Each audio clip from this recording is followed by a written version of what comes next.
The following audio recording has been designed for learning purposes only. Do not share, distribute, or provide any type of copies, or this audio lesson will not be made available to you. Good luck with today's lesson. So according to my notes,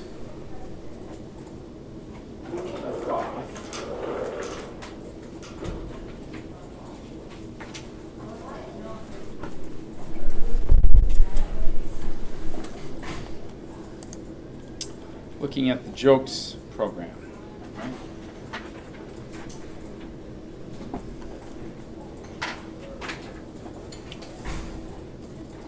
So let's go back to that.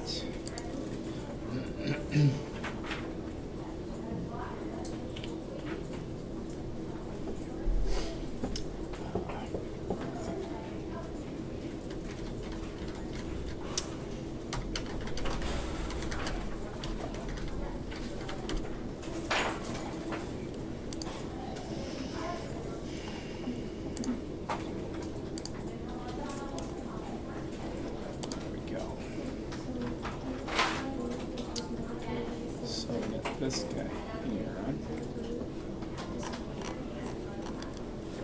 Let's go back. Let's download the source code.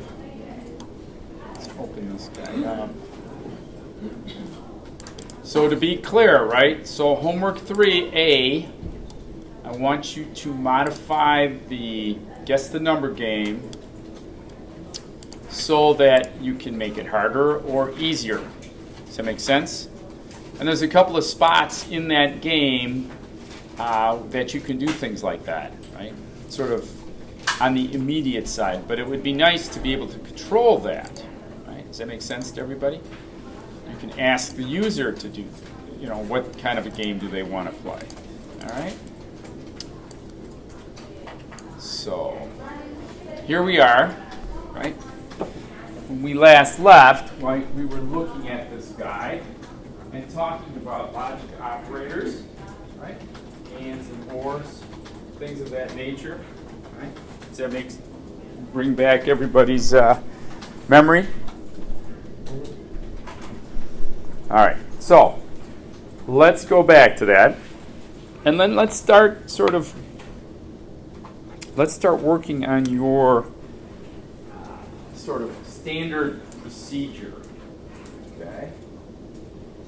So what do I mean by that? Right. So you get an assignment, right? Whether it's from me or some other teacher, you're at work, whatever. Okay. They say, I want you to look at this code and I want you to update it to do the following things. Okay. All right. So the first thing, typically, like in this case, you've got code that you're already working with or looking at, right? The first thing I would do is comment the whole thing out, number one. And then maybe a few lines at a time, turn it on and understand what's happening. Does that make sense? You don't want to have to debug, a larger number of lines of code or try and understand this thing in entirety. Right? It's a pretty hard job to do that, especially when you think about it. In some cases, you've got hundreds, thousands of lines of code.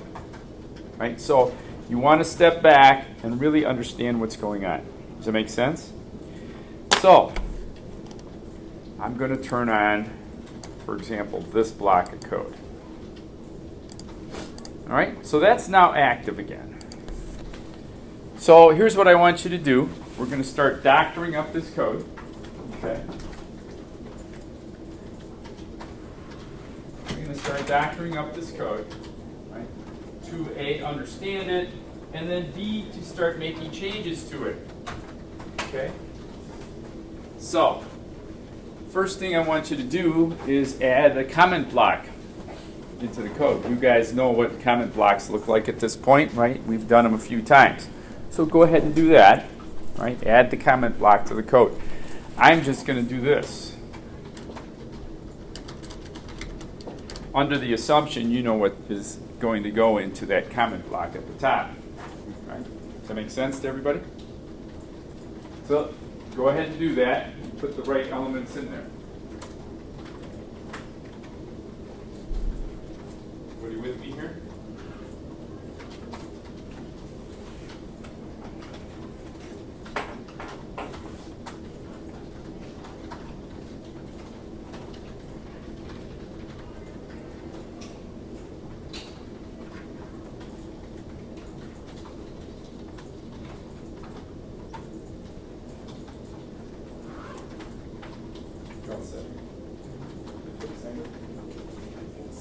Anybody not seen this? Oh, our friend back here.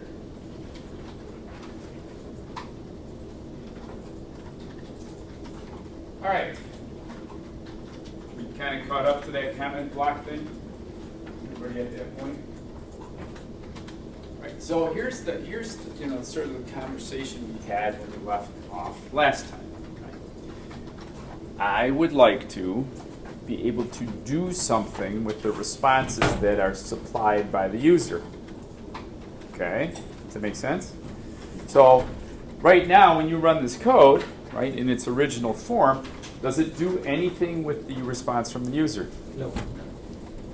Nothing, right? It's just, it's sort of like I should just print, done, right? But if you want to do something that's interactive, which is what you're going to want to do, right? Which, by the way, next week we're going to start project 3 or project 1, and it's a text-based game. So that then says what? A lot of interaction with the user, right? So, like I said, this is sort of a again, sort of something that will help you as you go ahead and start working on this project, right? So I want to do something with the responses from the user. You know, say great answer or no, dummy, that's not the right answer. Right? Does that make sense? We want to do something. We want to start responding and working with the user. Okay? So here's what, 3-4 lines of code. I want you to take that little set of code there and I want you to modify it so that it does that. It takes what the user gives, it interrogates it for, is it correct, isn't it correct, or something like this, right? Let's get this sort of conversational piece going. Everybody with me here? Yes, sir.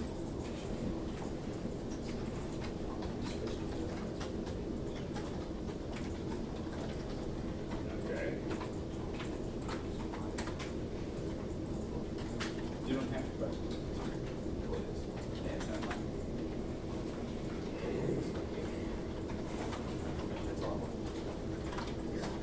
Let me-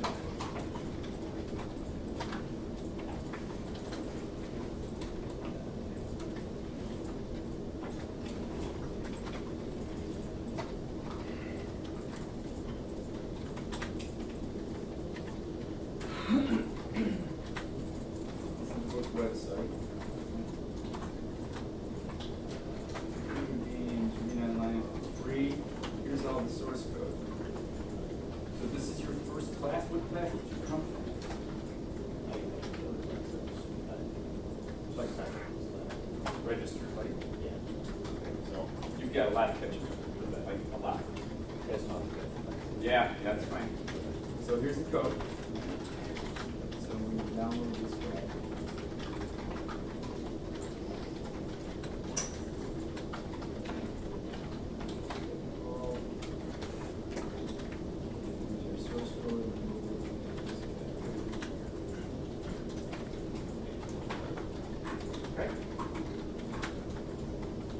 All right, so I want you to go in and play around with this code. Make some changes to those very first few lines of code just to sort of test out your concept. Does that make sense to everybody?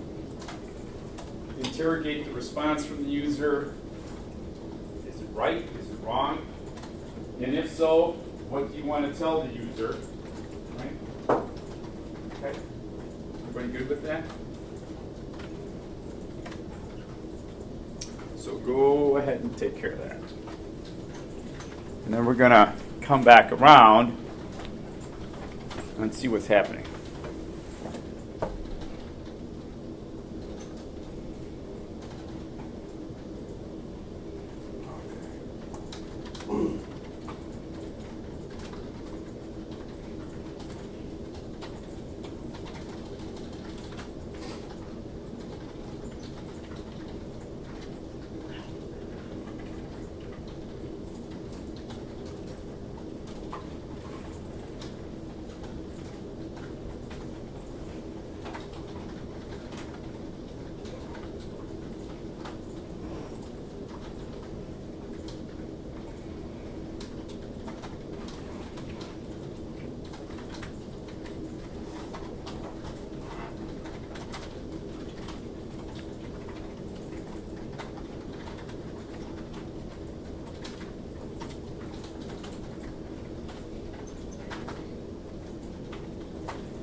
we doing?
Stop right here.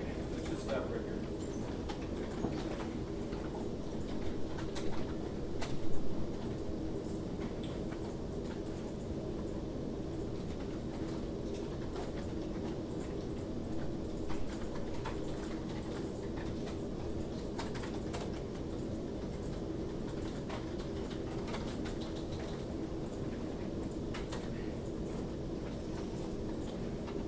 Make the changes. Try it out. Is it doing what you're expecting? If yes, great. If no, why not? Or at least you have a hypothesis as to why not.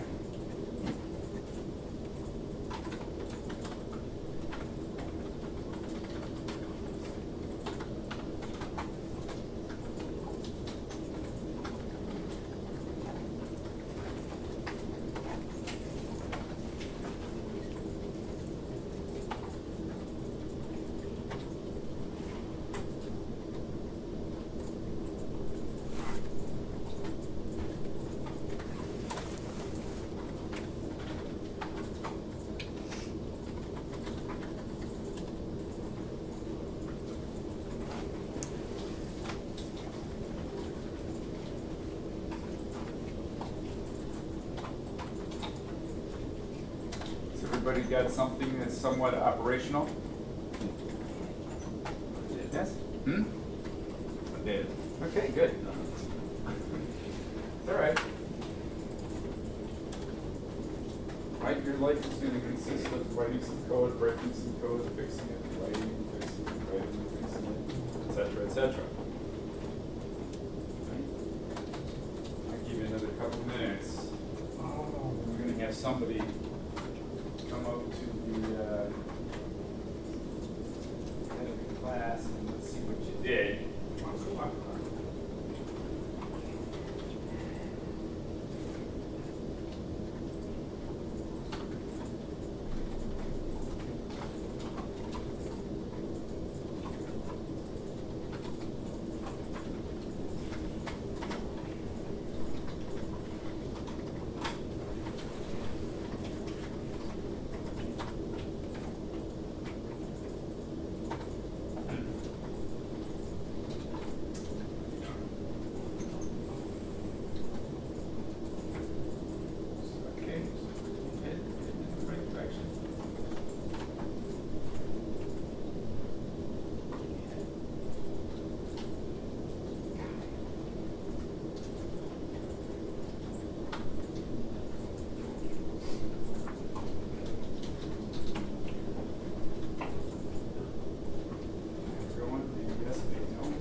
got something that's somewhat operational?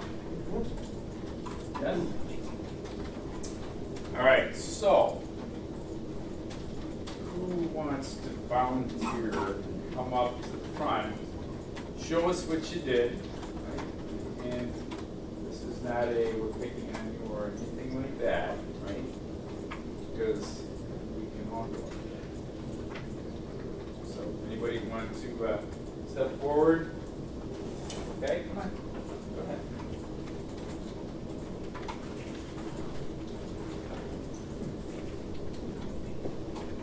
So here's what I want you to do. I want you to copy this block, put it right here, and then comment this out. Put your changes into that second copy of that. Okay?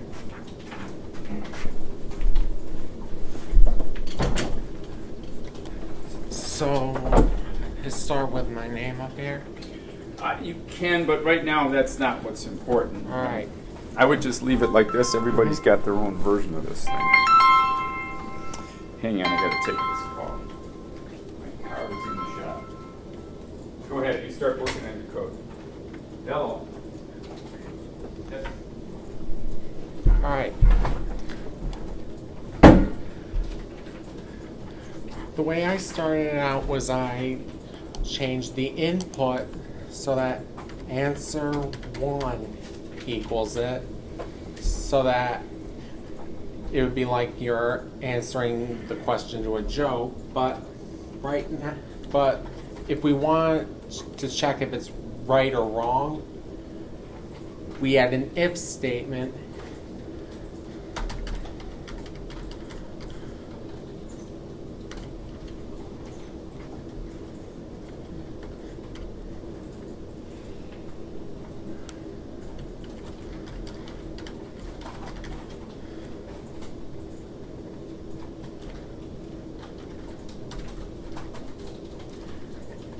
Now it's looking for this very specific answer here, and if it gets it right, then it will say that you got it with a statement of very good.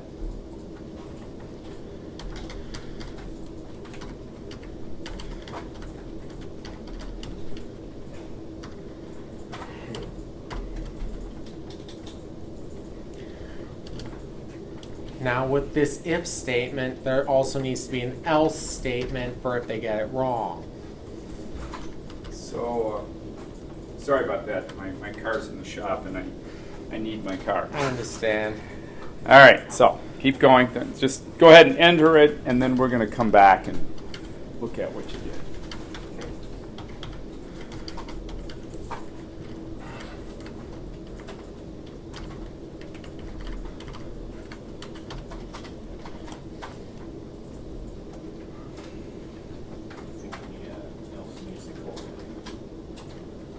So save it right now and run it. If you're done, that's fine. Go ahead.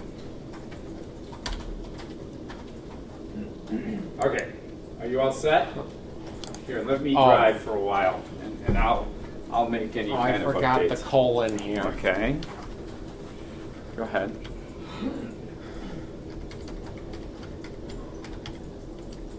Okay. Come on. Very nice. Nice. Okay. So again, I mean, this is the kind of thing you're going to be doing as you're working on your homework, right? Sorry guys if I wasn't that time. It's okay. It's okay. It's not a big problem. Okay.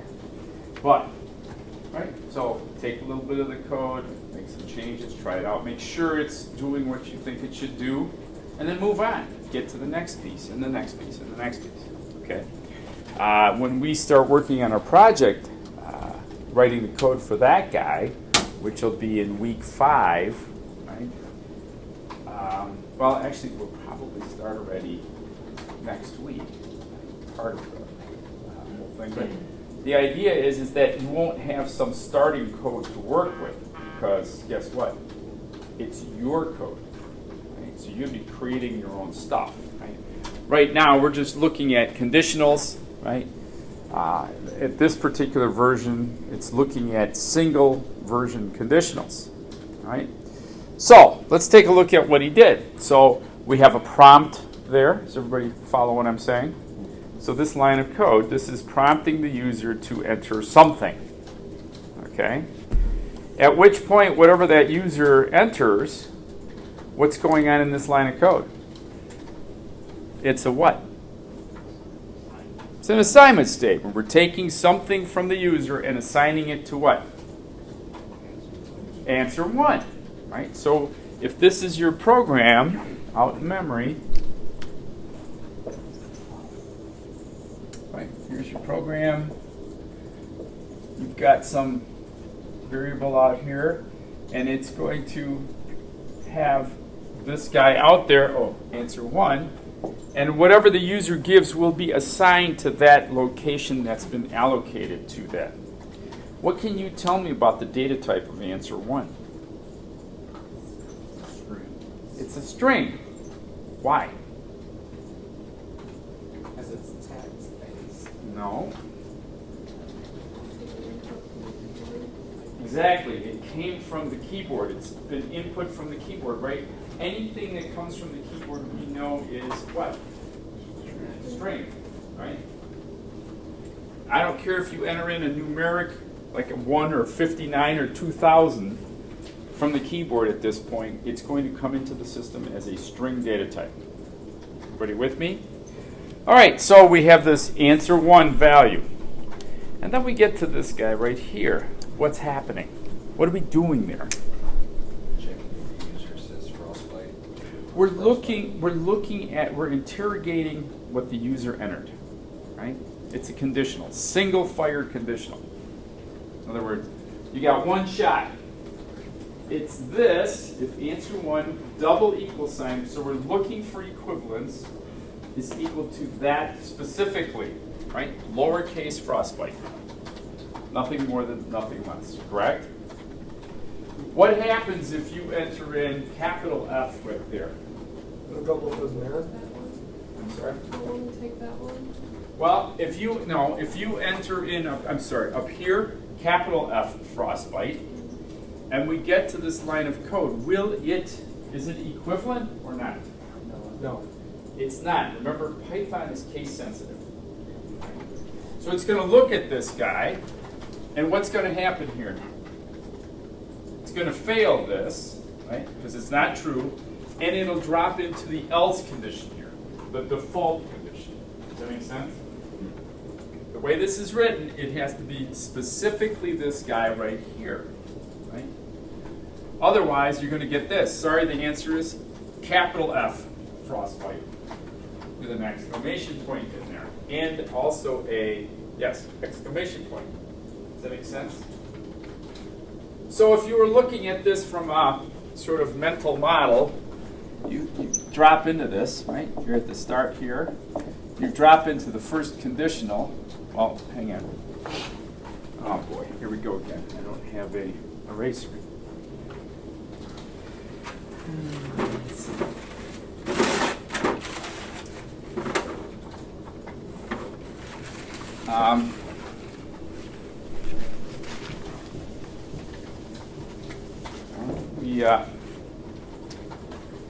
We ask the user for a value. Answer 1.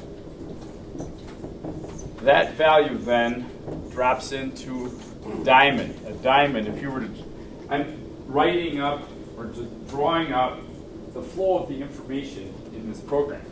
Okay. Square boxes are nothing more than steps, right? A diamond shape is a conditional of some kind. Right? So we're saying if whatever you have stored in there for answer 1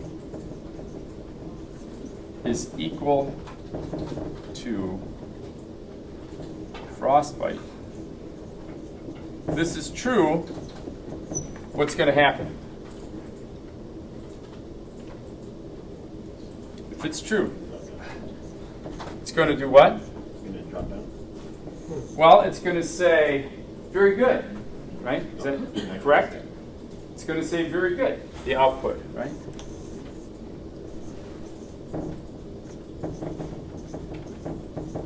If it's not, if it's false, what's going to happen? It's going to give you the other response, right? And the other response is, sorry, the answer is, right?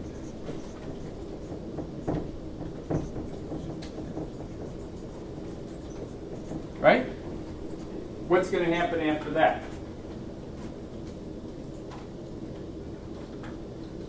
So if once we either get this or this, what happens next? It's going to print a blank line, but the code is going to end. Do we agree? You get one shot at this. Okay? So I want to stop for a second. Okay?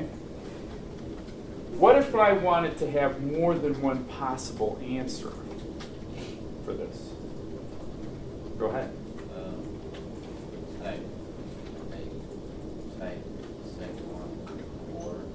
With an or in it? Yeah. Okay, so that's a possibility. So what I'm saying is I want to be able to have more than one correct answer, right? So he's suggesting putting some additional logic operators in there. Does that make sense? Mm-hmm. Ors and ands and so forth, right? So why don't you modify your code? Your code doesn't have to be exactly like this. Does that make sense to everybody?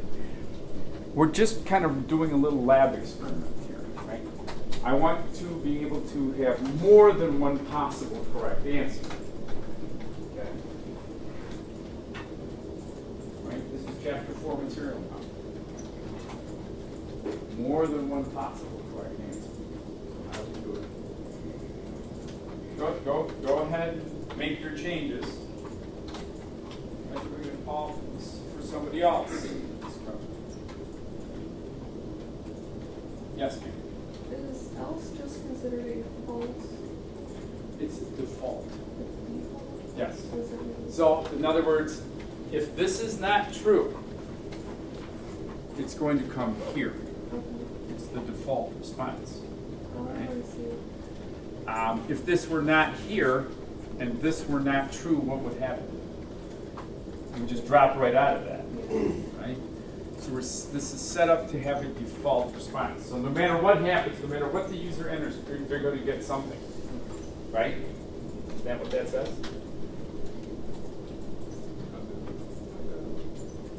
So go ahead and mod your code now to have more than one possible true answer.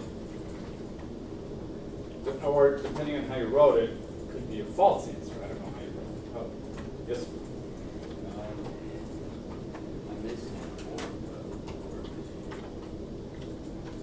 Okay, so make that last change.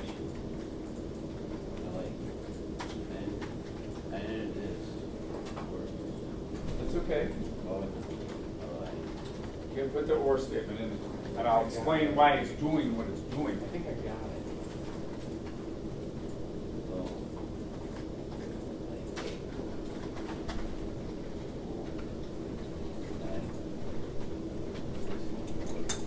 We'll give you a couple more minutes here.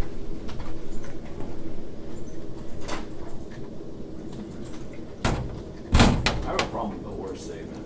Okay. So every time that I throw it in, it just wrecks the code and makes it so that any answer I put in becomes the correct answer. Mm-hmm. Any answer. Okay. Are you putting it in properly with strings in there and spaces? Are you duplicating this exact thing? So answer 1 equals some other string, or answer 1 equals some other string, etc., etc., etc. Okay. Try that. Got it down? Yeah. Okay. It's actually Great minds. Great minds. All right.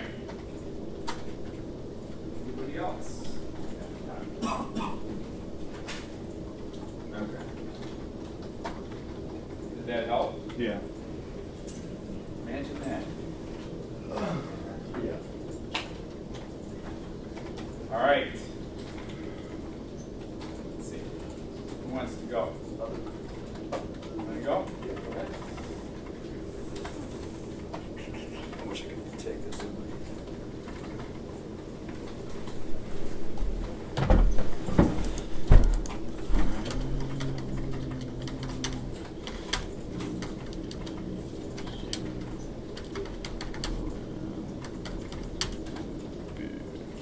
throwing in a whole nother twist into this. Yeah. It's all right.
I think I'm forgetting something.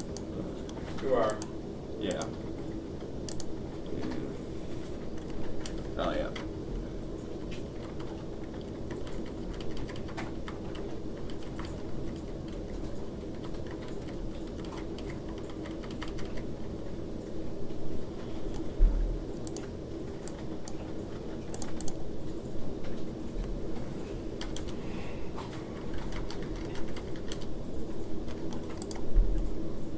Okay. Yeah, that's fine. Okay.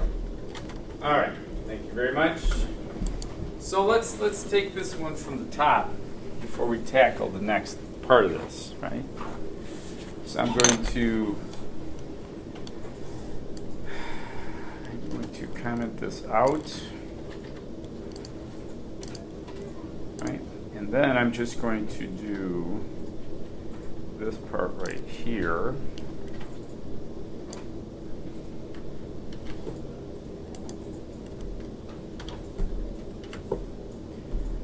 So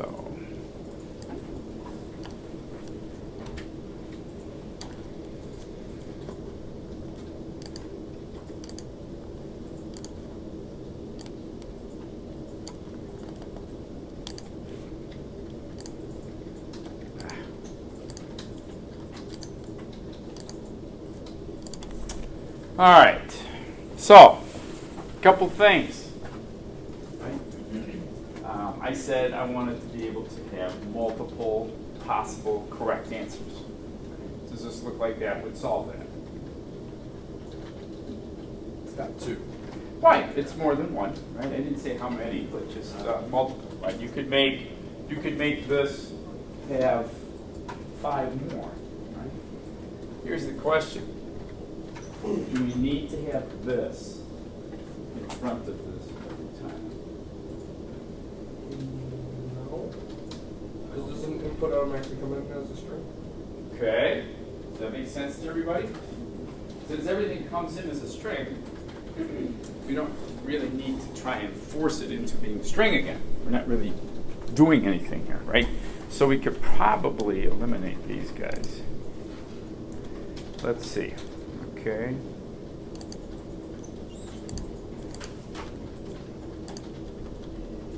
Right? Look good? Let's try it. The cure-all and end-all is always trying it out. So it's either lowercase frostbite. Oh, can't do a break either in this particular case. All right, so I'm going to run it again.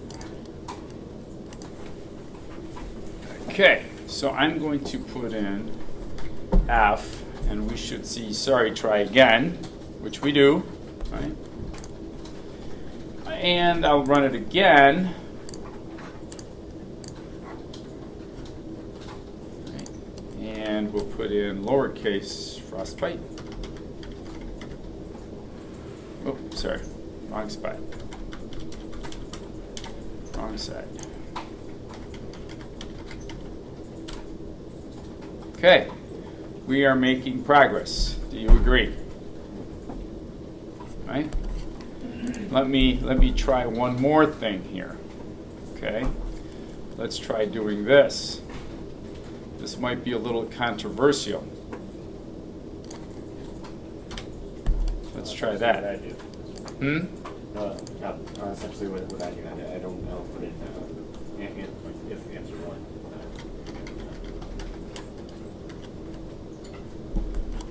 Right? Does that make sense what I have going there? So answer one can be this one, or this one, or this one, or this one, or 50 of them if you'd like. Yes, sir. Can you try and run this code and put in a wrong answer? Yes? Ready? I've been doing to make sure that it doesn't just do the correct response all the time. Ooh, we have a problem. What's wrong? It automatically makes any answer the correct answer. We have a problem. Why is it a problem? What is it about an or statement versus an and statement? Sure. Makes it. Go ahead. With the or statement, unless you specifically say the different inputs, Yeah. it'll automatically assume that whatever you enter is within the correct responses. Correct.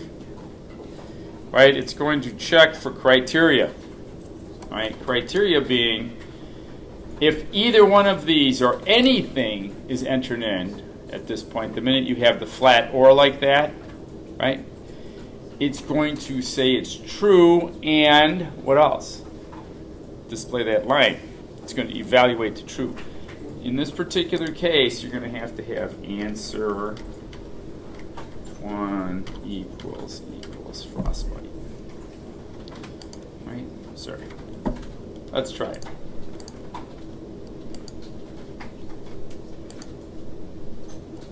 So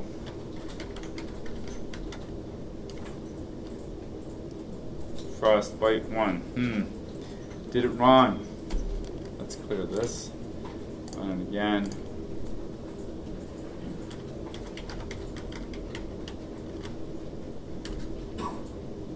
Okay. Does that make sense to everybody? You kind of have to be really specific on this. All right? Questions on that? Sorry.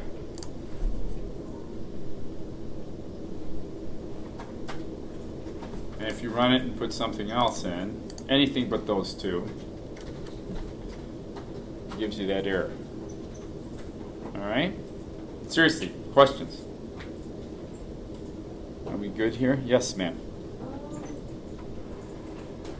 So are you trying to get it to give another input to try and get it? The requirements that I said was I wanted you to take that original code block, right, and modify it so that if more than one value would be true. Okay? And you could keep expanding this out if you needed to. Right? And there are more than this way to do this. Does that make sense to everybody? But we're just sort of getting everybody's, everybody on the same sheet of paper to start thinking about, okay, here's what I need to do. How can I do it? Okay? Questions? Yes, sir. I had that one string about before. I'm sorry. I had that one string. Yes. Text about before. Uh-huh. Say you're going to explain it before. What's wrong with this? Well, it's basically what I just said. Oh, okay. You have to call out the specifics for each one of the options, okay? Because of how it does the comparison. And we did it like you have it in your code. We said answer 1 is equal to frostbite or uppercase frostbite or like you have it. And it will, anything you put in, it'll equate to true. Okay. All right? That's why. It has to have the two pieces to validate. Yes, sir.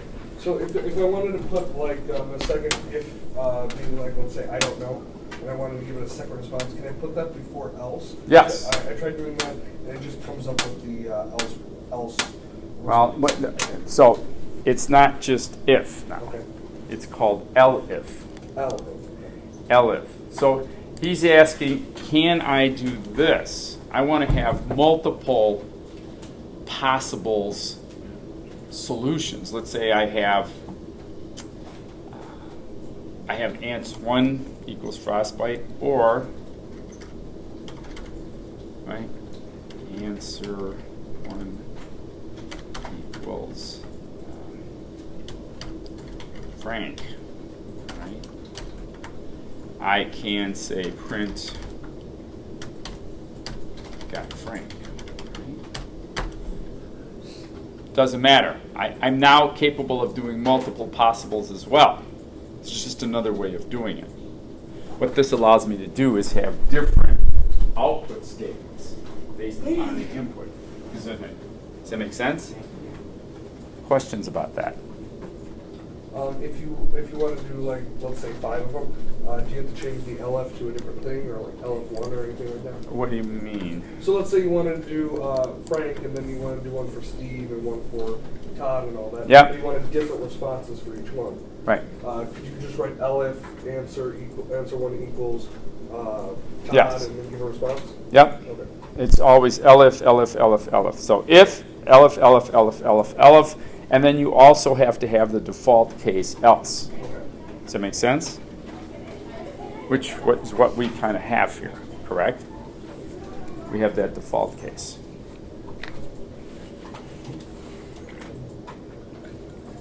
We still have a problem, though. And he's started to allude to that other option. What if you want to give the guy a couple of chances at guessing? Right? Because the way this is written, you get one shot. Yeah. You give one response and it either meets criteria on one of those, that block. Right? Does everybody agree? So, like he said, I want to give him more than one shot. Right? So, if that's the case, the simplest way to do that, right? And I'm just going to take these lines here.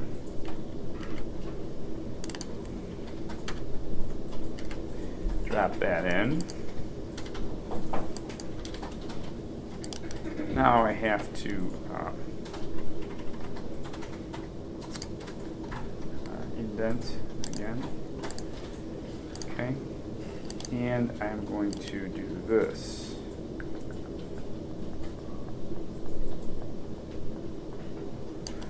Actually,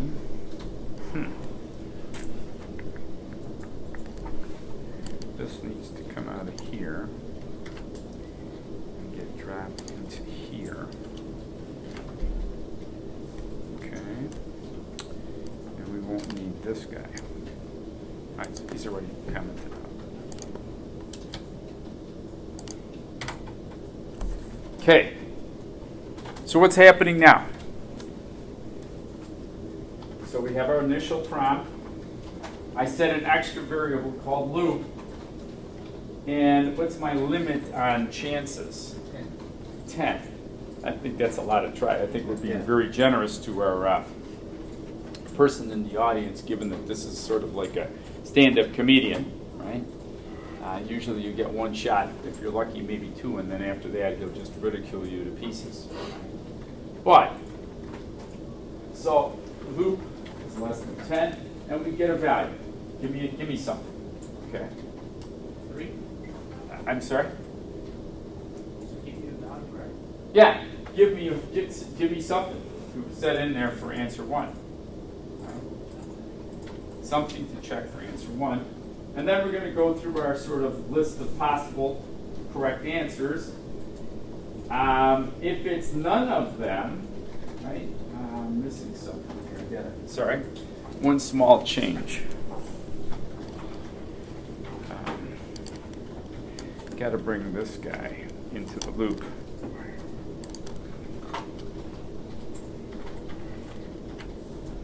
And we're gonna do a couple of things here with this, right? So we get our response from the user, check it out. If it doesn't meet criteria here, it's not true here. It's going to say, sorry, try again. It's going to increment our little counter for loop. And then it's going to come back up here to the top. Right? What's the value of loop when we come back? 1. Does that while loop still true on evaluation? Is 1 less than 10? And it's going to drop back in and get another answer. Another response from the user. Run the test again. Boom, boom, boom. Right? Is everybody with me here? It will continue to do that, right, until it gets what? Good job. Well, okay, till 10, or what else? You get a correct answer. What answer? What's that? There's only one up here that will stop you from executing that 10 times. Frank? Frank is the only one that will, if you give the answer Frank, in this particular case, as being true, it will break out of the loop that it's in. It'll break out of that logic. Does that make sense? And a break only works with some sort of a loop. Again, loops are conditionals. They only execute when the expression is evaluated to either true or false. Does that make sense? And then if it's true, then you drop in. If it's false, you don't even execute any of this stuff. If it's 11, what's going to happen? You'll bypass the entire block. Because all of this, like in the game, I guess the number game, right? This is all indented underneath the control of that guy. Is everybody with me here? So if we were to look at the graph of it now, we would have something slightly different. The graph now, right, would say, let's check the value.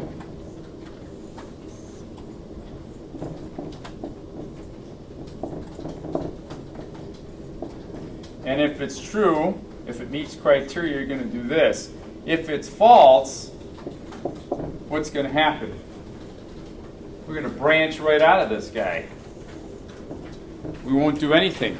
If the value of loop is 11, it will jump right out. Does everybody see that? Yes? It'll jump right out. Okay? And otherwise, it will continue to do what it does until it gets Frank. At which point, if you get Frank, and you're under the number of opportunities in loop, under 10, it will break and jump right out of the whole thing. Okay? Questions? Yes, sir? Forgive me, I know you. It's not a matter of forgive me. Every question is important. So, I know you mentioned what the LIF did, but it was. elif? Yeah. Elif is an else if. It's another test, another level of test. Right? So, and you'll notice, right, this is true, prints that. So this guy here only happens if you give the answer of what? Frostbite. So we actually, the logic there, if what we're trying to do, right? If what we're trying to do is to do the test, right? You don't want to have to do the test too many times. But let's try it out. I mean, you have to understand this, okay? So we come in, and if we give either frostbite or capital F frostbite with an exclamation point, we will get very good, and we will go back to the bottom of the loop. Is everybody with me? And if that's truly the case, then loop is going to increment like that. It's not dependent for the else case. But let's try it out. Okay, run. Oh, we have a syntax error. Thank you very much. What's wrong? Got to have that colon.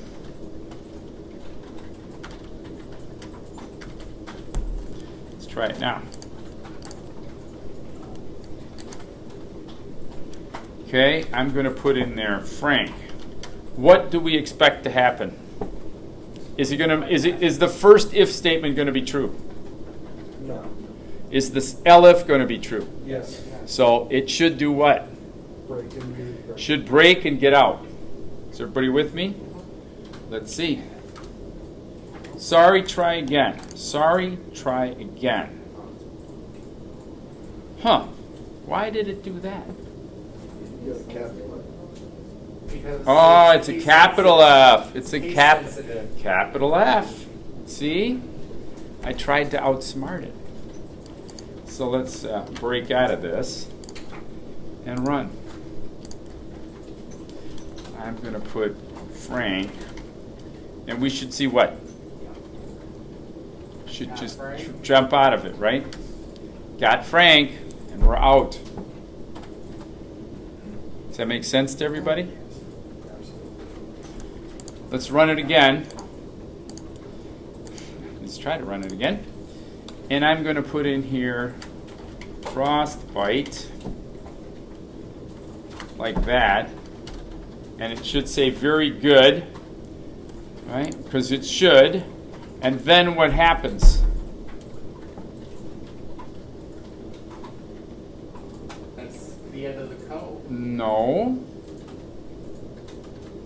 It says very good. Is it doing this test here? No. No. Is it doing this test here? No. What's it doing? Okay. It says loop equals loop plus 1, and where is it at now? Because it seems to be doing what? Waiting. Waiting for a response. Waiting for a response. So if I type in Mary, I'm going to just type in M. Sorry, try again. G. Sorry, try again. R. George. Mary. John. What number are we at right now on loop? Do we know? 7. We're going to find out in a minute. Let's try Dave, John, Hank. How many did we hit? 10. We went to the 10. We maxed it out, bounced out, right? We never gave the proper answer. So, questions on the whole loop concept. There's more than one kind of loop, by the way. There's a for loop and a while loop. But we saw the for loop when we worked on what? And the guess the number game, correct? Guess the number game had a for loop in it. Right? Yes? Awesome. Okay? So, my friends, I think 10 is a little high. Maybe 1, 2, 3, perhaps. I did 5. But let's, what's that? I have mine to Okay. 5. So one of the things we noticed, and I asked the question, where are we at in the code? Right? Where are we at in the code? What's the value of loop? So there's a couple things we can do. We can, what I like to call, instrument the code. Right? We can go into the code and say, all right, I want to know where I'm at when my code is executing, right? So I'm going to put, just temporarily, some print statements. Let's say print in the loop. Okay. Oh, and by the way, I also want to know, right? What would I want to know? Which loop you're in? What? How many times is How that? many? What's the value of loop? Right. So I want to know loop.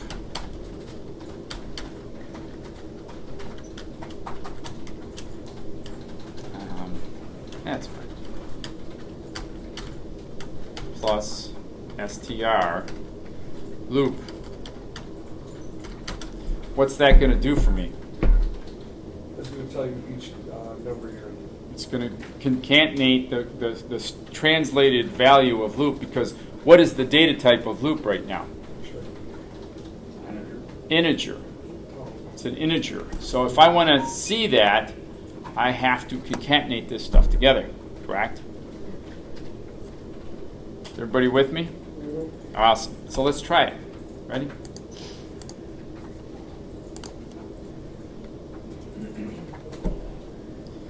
Okay, what do you get? So I'm in the loop, and my value for loop is 0. Okay, so now I'm going to say George. Sorry, try again. Loop is 1. Mary. 2. Dave. 3. And you can see where this is going, correct? Yes? Questions? Questions? How we doing?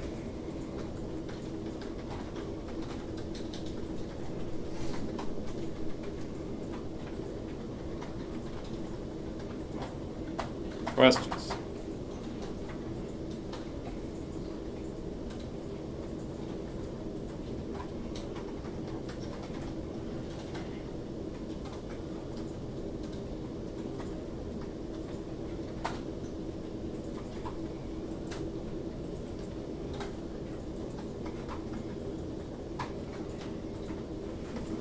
Anybody? No questions? Yes. Is there a way to count down instead of up? Sure. Start it at 10 and subtract. Oh. Right? So, sorry. Right? She wants to try and count down. So, set loop to 10 while it's not equal to, say, 5.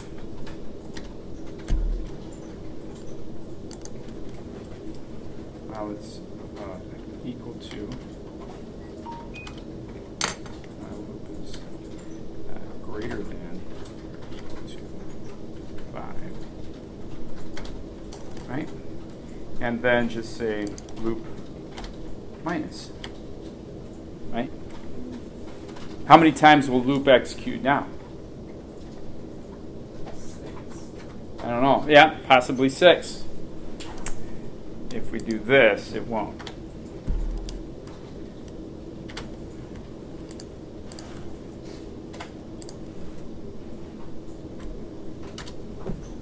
So loop is 10. 9.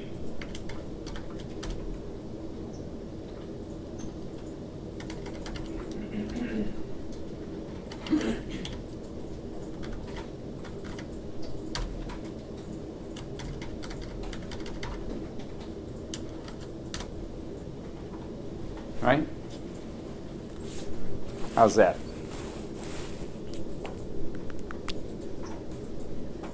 So what I want you to do, I want you to take a look at the next joke. Okay? Look at the next joke, or riddle. And I want you to try and incorporate this thought into the next one. Okay? So what I'm going to do is I'm going to comment this out for the moment, because we don't need that guy.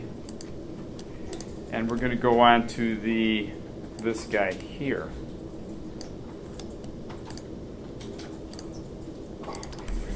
Well, I want you to do the same sort of thing, right? You should be able to sort of mimic what's there pretty quickly, right? Yes? So try doing the next one.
going for that default scenario, you're gonna have to drop that line in on that guy, or these in here.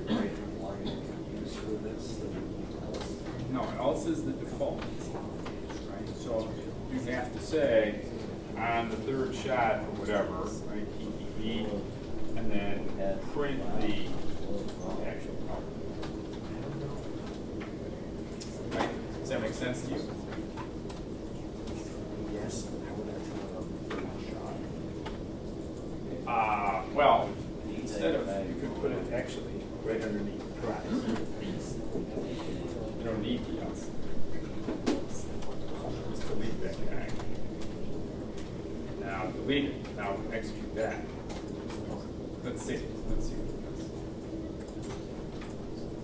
You could always check the value of the loop. Let's see what happens. How we doing, guys? Got it going? No? Yes? Kind of? Confused. Good. That's a good place to be. So every time I do it, it just says this is not. Guys doing all right? I think I got it. Okay. For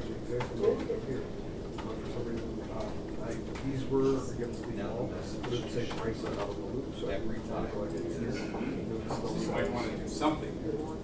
Check to see the loop value. Where's the beginning Where of you the loop? display that. Shouldn't it be the if statement, or do you just have to write? Well, it's the X.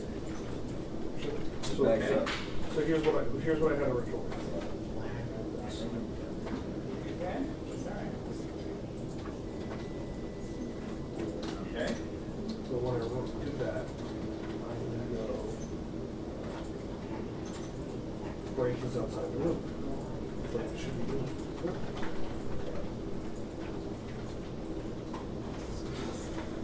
Okay. Well, there's no real loop going on. You just have two conditions. So how do So a loop is going to begin with it say? with, it's going to be Oh, for. for a while, right? So if you're going to do a for loop, that does something within a range. Well, it doesn't work that well with this. So I just took it as a loop. Right? From equal to That's zero. correct. So now the Python knows that loop one equal to zero. So that like, so well, loop one,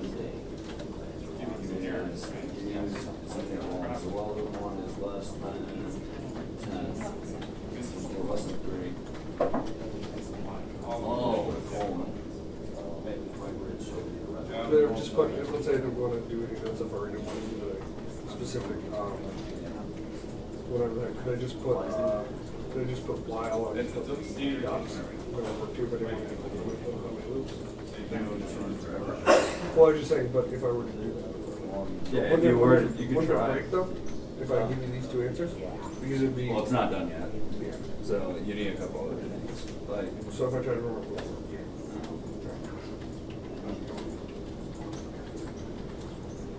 Because let's say, hey, you're drunk, okay. Well, so for even any answer, it should break and say back on. All right. yeah, because it's not done. You got a whole lot of other things to add and bring us up. Couple more minutes. Couple more minutes. Okay, so loop equals here, right? Well, loop is less than 3. So, What do you do with that? answer 1 equal there. If answer 1 is black hole, yeah. Wait for the next one.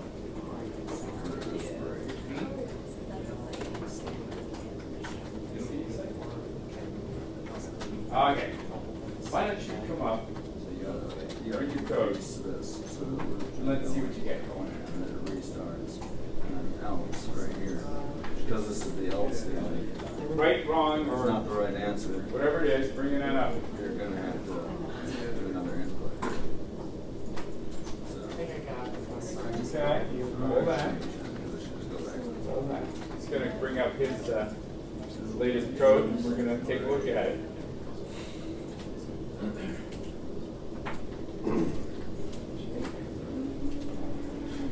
Oh no, why do you have a black hole under the else statement?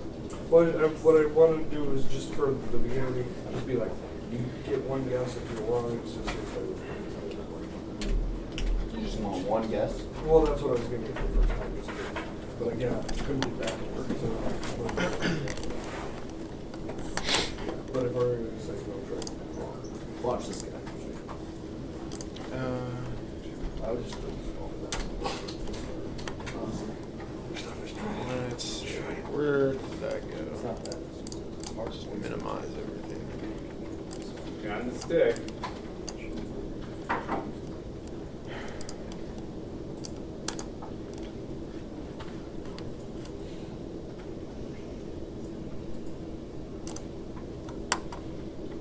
Nope, it's not Is the that right it?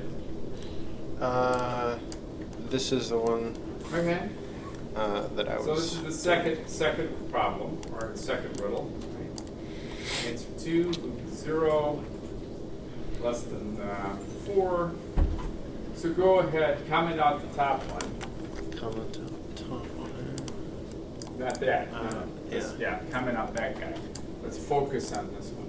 Let's see. Comment at region. Okay. Ready? Here we go. Did you write all of that, or did you paste it? Oh, I'm sorry? Did you write all of that? I wasn't paying attention. Did you write all of that? No, he pasted it from a stick. Yeah. Oh, he used to stick, okay. All right, so start testing over there.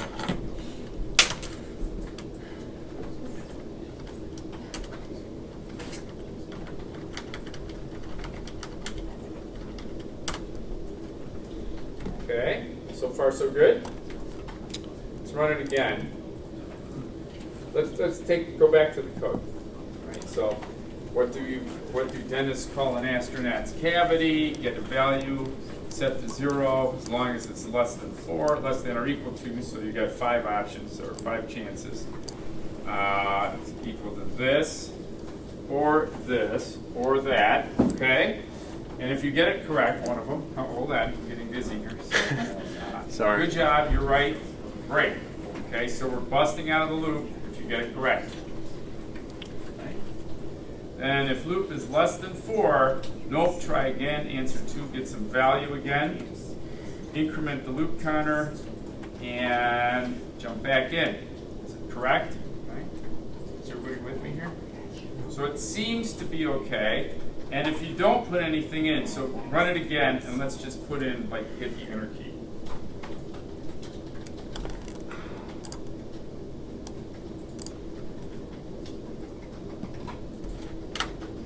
Oh, try again. Enter key. Okay, very cool.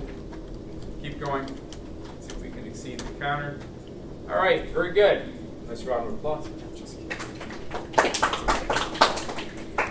I feel like we're getting the magician up here, and we're going to pull the rabbit out of the hat, right? Okay, questions on what we have going on here so far? Is everybody with what's happening? Yes? Take your own code. Here's what I'd like you to do. Take your own code. Now, wherever you're at, you should have something that's executable for the first 2 jokes or riddles, and do the last one. And the last one is not the same style as the first 2, right? The last one is a what kind of joke? It's a knock-knock joke. So that's going to throw a few twists into your code, right? So you're going to have to think your way through how are you going to navigate that so that the cadence, right? That's what they call joke stuff like this, so that it walks along nice and smoothly each time, okay? So you're going to have to make some changes. And that, my friends, is homework 3B. Okay? Thanks. Questions on that? So you got 3A, 3B. So finish where you left off here for the knock-knock joke part. Okay? Not a lot of work, not a lot of typing, but what is it going to take? A lot of thinking. Thank you. Yes, sir. Do you want the third one to be on the same sheet as the first 2? Or you want Yeah, no, I want it as part of the whole deal. Okay? So let me put, as you're sort of writing this down and thinking through it, there's a couple of things here that would be sort of an improvement to this too, right? That is to, right now you've got, this guy up here has 10 chances, this guy's got 5 chances, right? We haven't even started to talk about the knock-knock joke. All right? There is a way to set the number of possibilities overall for all the jokes, the number of options. Okay? So I want you to think about that too. Does that make sense to everybody? I mean, right now you've got 10 chances for this one, 5 chances for that one, 3, whatever. It would be nice to have sort of a uniform number of opportunities for each one of the, I don't know what you call them, riddles, jokes, whatever. Okay? But at minimum, get the knock-knock joke to work appropriately, right? So that it flows like it should on a knock-knock joke. Okay? We're not doing it here, guys. This is homework 3B. Do it at home.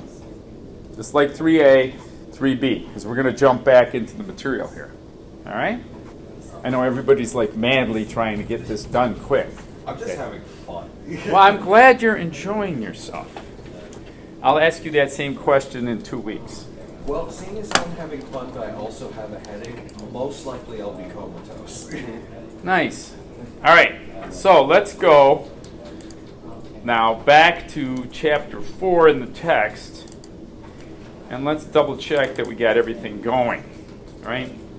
The whole idea, escape characters, right? We actually went a little beyond with what's in chapter 4, okay? So we're done 1 through 4, my friends. Everybody with me here? We're going to jump into chapter 5. We're going to just start it so that when you have some free time next week, like Monday or over the weekend, right, get your homework done. But in the meantime, we're going to start looking at the topics. Some of these topics we've already sort of covered, like loops, okay? And they talk about a while statement, ands and ors, and we haven't talked about not yet, but we will. A return from the keyboard, and so forth, right? So if you were to graph this next game, or this next set of code, it would look like this, right? So it starts at the top, show the introduction, player chooses a cave, check for friendly or hungry dragon, player wins, player loses, asked to play again, end. Okay? This is the flow of information in this next set of code. Does that make sense? And it looks kind of similar in style to this guy here. This is called the flow chart, and we will talk about flow charts and work on using flow charts starting next week as we begin to sort of put together your project. All right? So let's go out and grab this, and there's a number of things in here. Okay, so I'm going to go back out to, hang on, I saw it. The source, and it's called Dragon. And we are now starting to head into a whole new territory, my friends. This is the Dragon program. So what do you see up there, right off the bat, that looks different than what we had before? It's one of those text-based adventure games. That's the idea. I'm not really concerned about what kind of adventure game it is. I'm concerned about the structure of the code in here. What do you see? The blocks are pretty straight. The blocks? Somebody gave the magic word. Functions. Functions. Right? That would be anything that starts with a DEF. DEF, DEF, DEF. These are functions. What do you notice about them?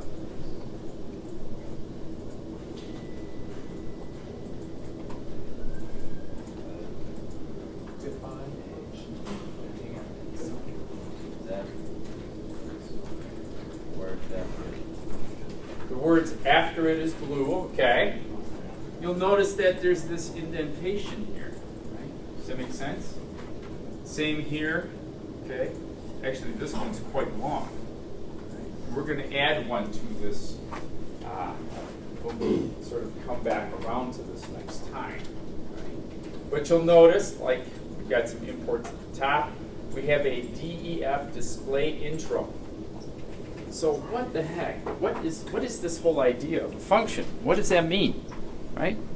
So here's a way of thinking about it. Okay? I'm sure you're all sort of old enough to remember this, and you may have one of these, but do you remember a calculator? And you would press like the square root function. That means it would take whatever in the display when you press the square root function, and it would literally apply the square root function, right? And give you back some sort of a response. This works exactly the same. Right? We're calling a function that was handcrafted. Right? You're going to be creating functions in your project 1. Okay? So that means that when I execute this line of code here, display uppercase I intro with the parentheses, what's going to happen? It's going to print those lines. It's going to execute this block of code, because this is the definition. Right? It's the same idea like a square root function.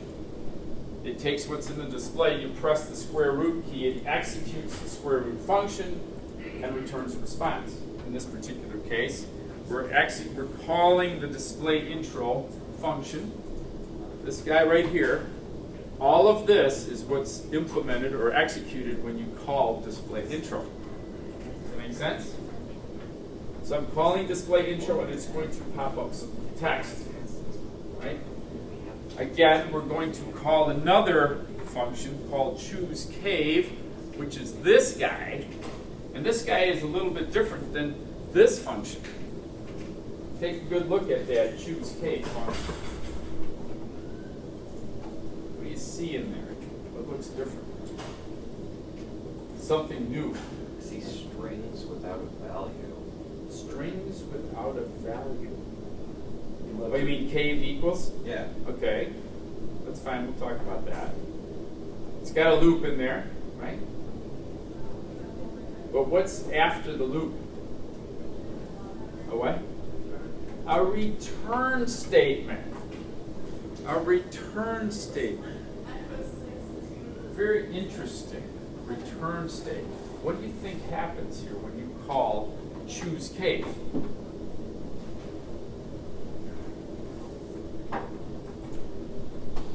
It's going to execute this line of this block of code, and based upon what the user supplies, that value will be returned at the end of the function.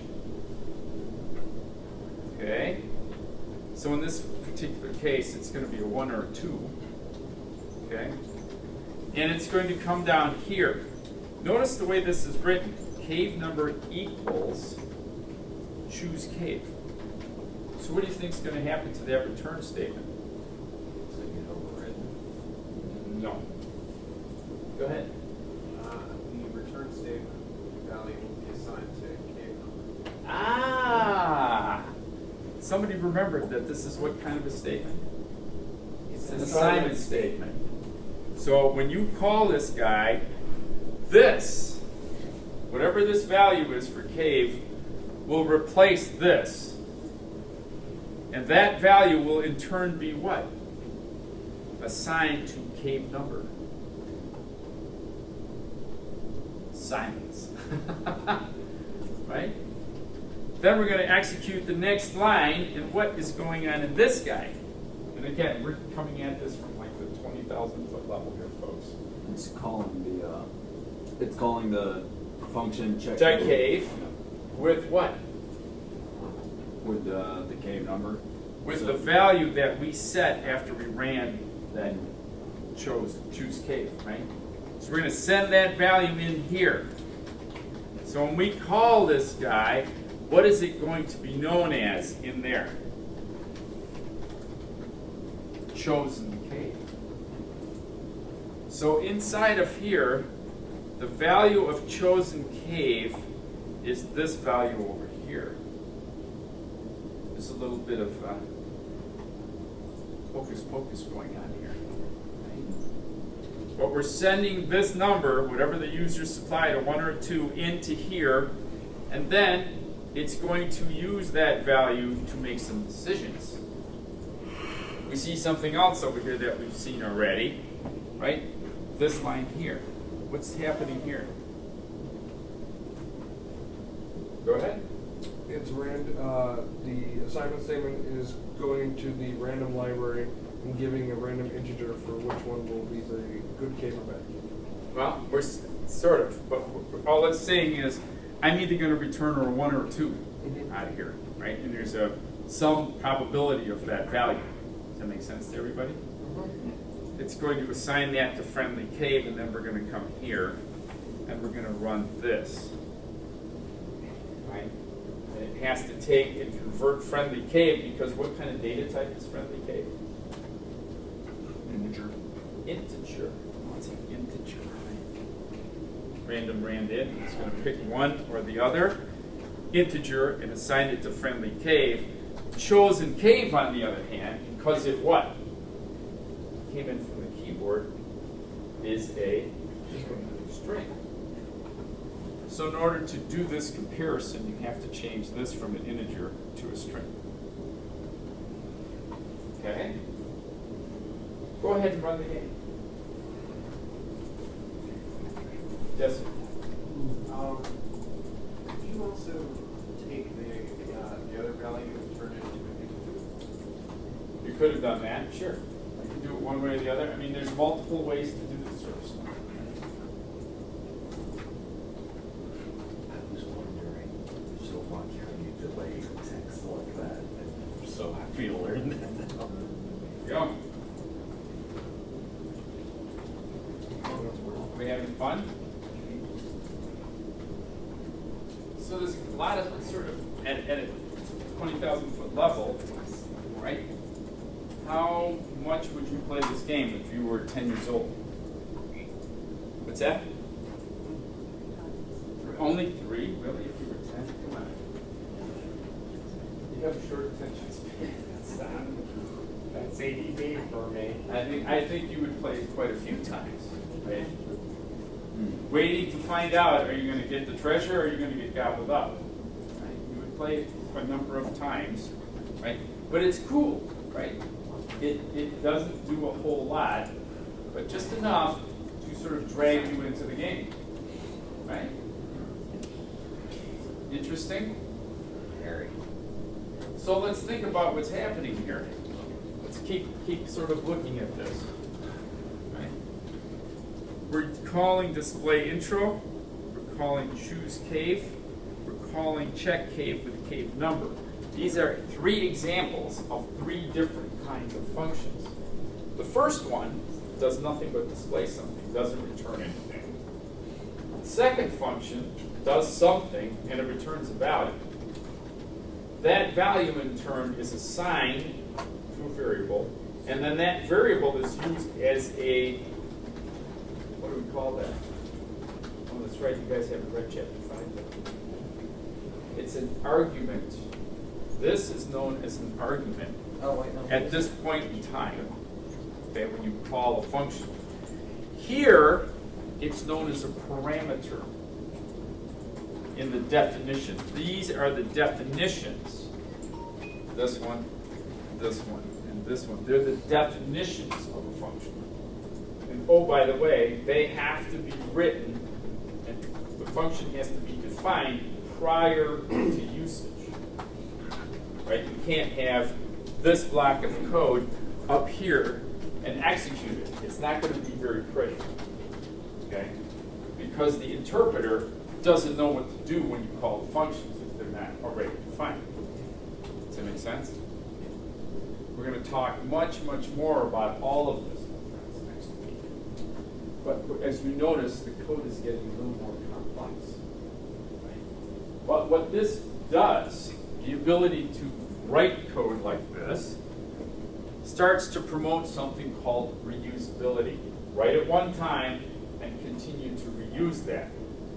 Does that make sense?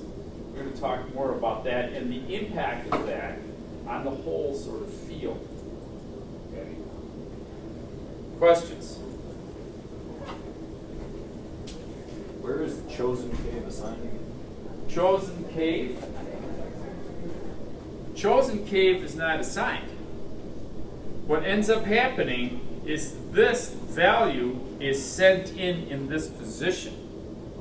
It's an argument, which in turn, in the definition becomes chosen cave.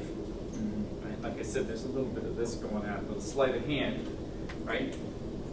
The system doesn't care what you call it as long as there's a value being sent in this position. And oh, by the way, it has to be what kind of a value? Some sort of a string value. No, chosen cave is, yeah, it's a string value, some sort of a numeric, but it's a string. Okay? We will analyze this in much greater detail when we get back together again Tuesday, right? We only have Monday now. So, all right? Questions, comments? So you have your homework assignments for the week? Yes? For that entry, for the string, Uh-huh. you have a 3 open. Yes, that's a triple quoted string. We'll talk about what those are. Yes? For the bottom, where you assign the return value of the choose cave to cave number, and you put cave number into the next one has a parameter, could you substitute the variable that you use as a parameter for the This guy? Could you put choose cave as a parameter, like function call as a parameter? This? Yeah. No. No?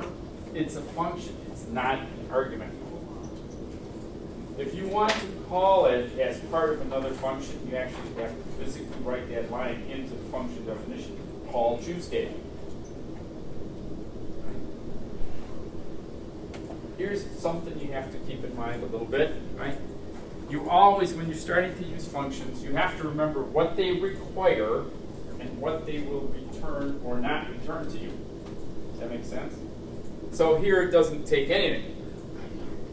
Here it doesn't take anything, but it returns a value. Any function that returns a value is part of an assignment statement. Okay? Just automatic. And this one, you're calling the function with the argument, okay? But it doesn't return anything. This guy doesn't return anything. It could, but the way that's written, it doesn't. Okay? Again, just some food for thought. I would start looking at chapter 5. Okay? As part of your adventure for the weekend. So two assignments, not too big, but they will force you to think and test and think and test. Remember, you're trying to get the mechanic for the knock-knock joke to be correct. Okay. So. Questions about anything? And the guess the number game, correct. So there's a 3A and a 3B assignment. So the number game, does that mean A, 3A. Okay? I'll put that into the stuff right now.